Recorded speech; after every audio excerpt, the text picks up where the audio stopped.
अच्छा, post nasal काज में एक तो ये हो गया। अच्छा, इसमें प्रोस्टेट बढ़ जाता है, अगला कॉज। एक तो प्रोस्टेट हाइपोट्राफी होगी। प्रोस्टेट क्या है, ये देखे ना, ये प्रोस्टेट होता है इस तरह, उसके अंदर से ये यूरिथ्रा निकल रहा होता है। जब प्रोस्टेट का वॉल्यूम बढ़ेगा तो यूं इसको स्क्वीज कर देगा, ये बंद कर देगा। क्या होगा? पेशाब बंद हो गया। पेशाब बंद हो गया तो वही काम किया जिसने, जो स्टोन भी जो यही काम कर रहा था ना। और ये हाइपोट्रॉफी जब हो जाएगी प्रोस्टेट की तो क्या होगा, फिर वो भी पेशाब बंद कर देगा। वो भी जब पेशाब बंद करेगा तो क्या होगा, रीनल फेलियर करेगा। तो हमने क्या करना है कि फौरी तौर पे पेशाब हमने चलाना है, तो फेरम पिक्रिक सीएम की एक डोज दें, आप कोनियम की दें, आप सेबल सलोटा सीएम की एक डोज दें, पेशाब चल पड़ेगा। अगर नहीं चलता, डिजिटेलस चला देगी, डिजिटेलस फौरन दे, फौरन चला देगी। चीमाफिला चला देती है, और आपकी जो है सोलिटैगो चला देगी पेशाब। जो ही पेशाब चलेगा रीनल प्रेशर कम होगा, और ये प्रेशर डेवलप करते करते करते ना लोगों को पेशाब आता है थोड़ा थोड़ा थोड़ा, जो कम हो रहा है इग्नोर करते रहते हैं, इग्नोर करते रहते हैं, तो थोड़ा थोड़ा पेशाब होता रहता है।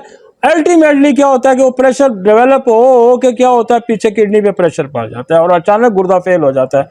टेस्ट कराया जाता है तो पता ये चलता है कि प्रोस्टेट लार्ज हो गया था और उसकी वजह से रीनल फेलियर होगी। ये पोस्ट रीनल कॉज है। तो हमें 3 कॉजेस को कंसीडर करना है। गुर्दा फेल होने वाला आएगा अक्यूट का, तो पहले देखें रीनल से पहले क्या कॉज थी। डायरिया था, वॉमिटिंग थी, उसकी वजह से पानी की कमी आई तो गुर्दे फेल हो गए। कोई पॉइजन था, कोई कार्डियोवास्कुलर डिजीज थी, उसको एड्रेस करना है। फिर अपने उसके मसाइल हैं, फिर उसको एड्रेस करना है।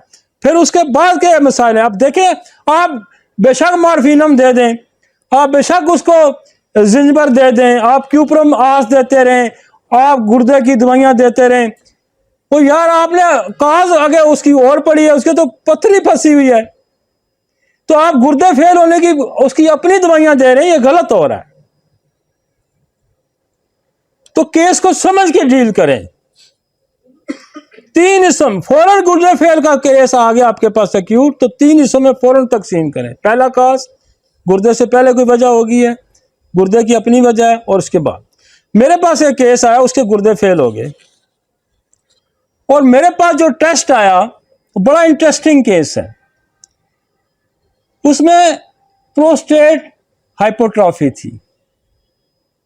अच्छा, मैं उसको प्रोस्टेट की दवाइयां दे ही जा रहा, मैं तो उसको पता नहीं कितनी दवाइयां मैंने ट्राई कर ली, उसको तो टस मस ना हो, और बंदा हाथ से जा रहा है, पेशाब उसका बंद हुआ है। मैंने उसको कहा कि इसका पूरा री एग्जामिन कराओ भाई, जाके उससे एक्सरे से के पूरा डाई से करवाओ कि इसकी कहाँ, एक तो हाइपोट्रॉफी, कोई और मसला तो नहीं है, कोई स्टोन तो नहीं फंसा हुआ।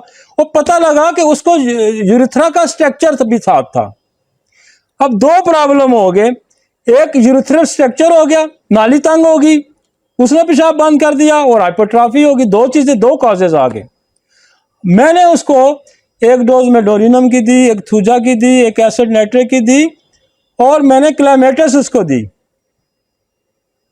वो अगले दिन उसका बेटा दौड़ता दोस्त गया जी, और काम हो गया जी, पेशाब बाबे से चल गया, बाबा रिलैक्स हो गया। तो कॉजेज आगे 3 कॉजेज हैं। अब 3 कॉजेज के अंदर आपने एक भी अगर छोड़ दी ना तो काम खराब हो गया।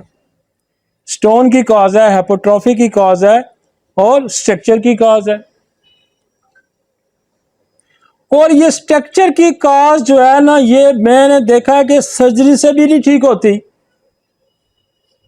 लोग वो राडिंग घर में दिया होता है उनको, उन्होंने सर्जन ने, कि यार इसको राड मारो खुलेगा, और रोज वो यूरिन पास करने से पहले राडिंग होती है, स्ट्रक्चर फिर भी खत्म नहीं होता।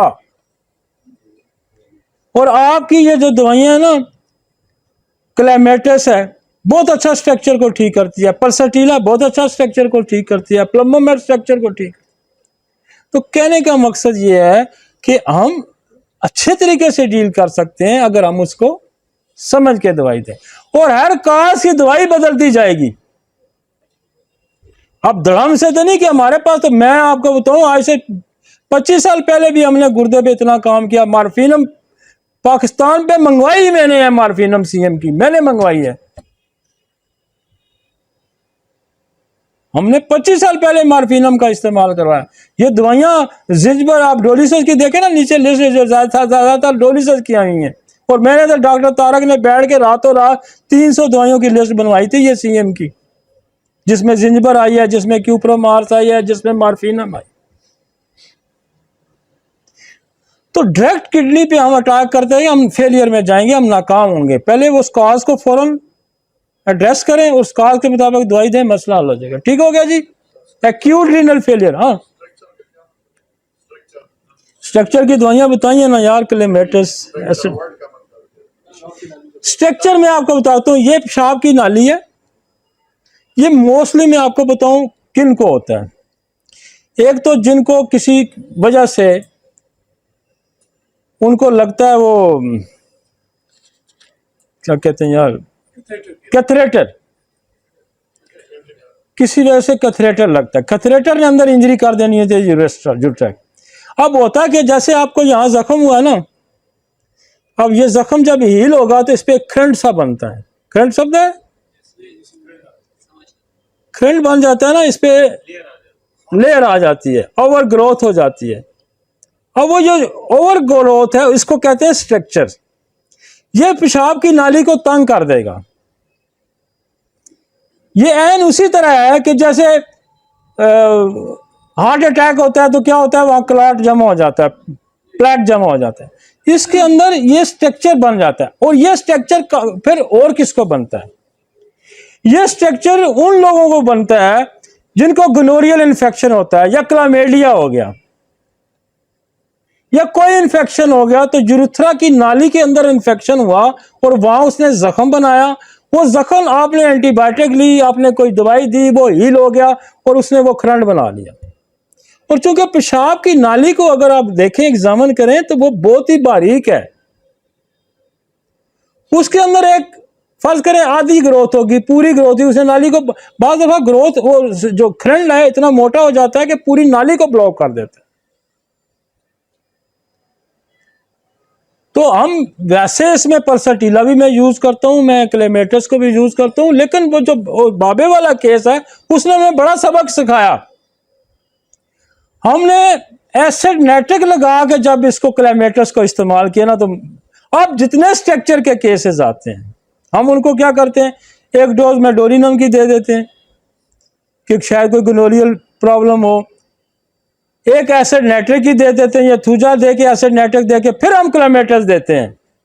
पीछे उसके लिए ऑब्स्ट्रक्शन रिमूव करके क्लेमेटस का काम है फिर आगे उसको क्लियर कर दे। और दूसरा जो जहां नाली नैरो हो जाएगी, ये याद, ये नैरो हो जाती है ना, तंग हो जाती है। आपके पास इसकी कोई नहीं है, स्ट्रक्चर का कोई नहीं है ना, डायग्राम नहीं है। ये नाली तंग हो जाएगी, और नाली जब तंग हो जाती है, जहां देखें कोई चीज नैरो हो जाती है, सुकड़ जाती है। बाज़ दफा नाली सुकड़ भी जाती है, ये यूरेथ्रा सुकड़ भी सकता है, और सुकड़ भी सकता है, उसकी वजह से भी जो है ना ब्लॉकेज आ जाएगी। तो सुकड़ने को खोलने वाली जो हमारे पास दवाई है वो है प्लम्बोमेट। याद रखें, प्लम्बोमेट। प्लम्बोमेट फ्लिपिन ट्यूब को भी खोल देती है। प्लम्बोमेट गुर्दा छोटा हो जाए तो उसको भी ठीक कर देती है। ये अट्रोफाइड करने की दवाई है, सुकड़ने की दवाई है। किसी भी ऑर्गन का, किसी भी सिस्टम का सुकड़ जाना, छोटा हो जाना, साइज में कम हो जाना, ठीक हो गया जी। रीनल फेलियर,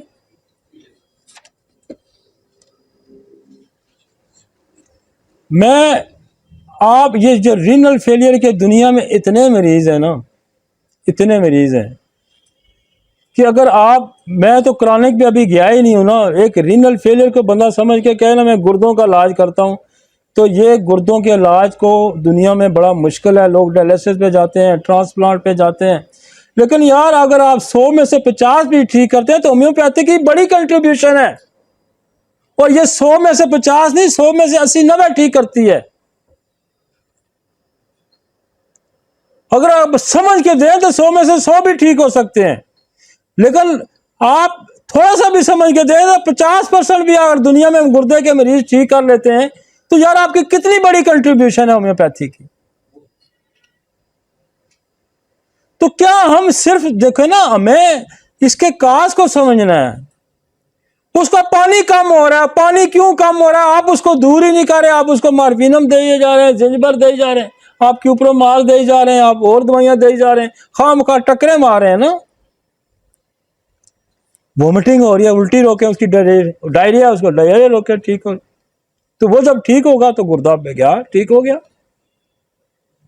मैंने आपको एग्जांपल दी ना, लेक्सिस को मैंने एक गुर्दा उसके स्नेक ने काटा था, पॉइजन था, तो हमने लेक्सिस दी, उससे ठीक हो गया।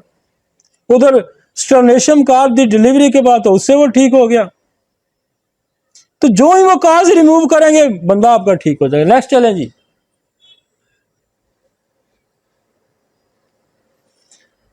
अगला जो हमारे पास रीनल का टॉपिक आएगा वो है, हाँ ये देखें ना, ये ब्लैडर, यूरिथ्रा,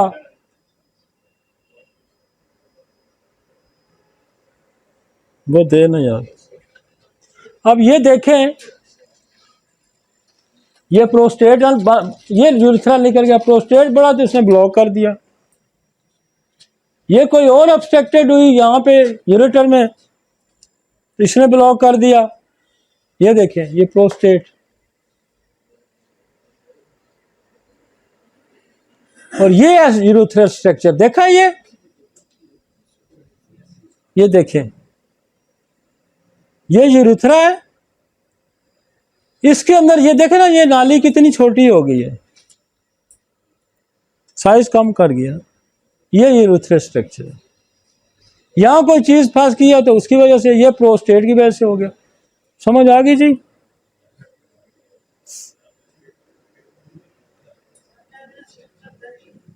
स्ट्रक्चर देख लिया। असल में जब आप इसको समझ लेंगे ना, मैं आपको स्ट्रक्चर की वैसे भी दवाइयां बता सकता हूँ, मैं गुर्दे फेलियर की वैसे दवाइयां, लेकिन जब हम इसको सही तरीके से, आपसे जब कोई पूछेगा, फर्ज करें आपके पास कोई बंदा सीखने ही आ जाता है, तो आप उसको समझा सकते हैं ना यार, what is the structure, what is the obstruction, prostate enlarge होता है तो क्या हो जाता है, ये चीजें तो समझ होनी चाहिए ना। फिर उसका तदारक है ना, मैंने आपको, ये है ना, ये देखें, ये नाली गुजर रही है और ये प्रोस्टेट है। अब जब इसका साइज बढ़ गया तो इसको दबाएगा दबाएगा तो उसको बंद कर देगा। तो आपने प्रोस्टेट की दवाई देनी है ना, उसको रीनल फेलियर की दवाई तो नहीं देनी ना, उसको प्रोस्टेट की दवाई देनी है, उसको यूरिथ्रल स्ट्रक्चर की दवाई देनी है, उसको स्टोन ऑब्स्ट्रक्शन की दवाई देनी है। राइट, नेक्स्ट चलते हैं जी। हमारे पास सेकंड टॉपिक जो आ रहा है वो है सिफिलिस। ये भी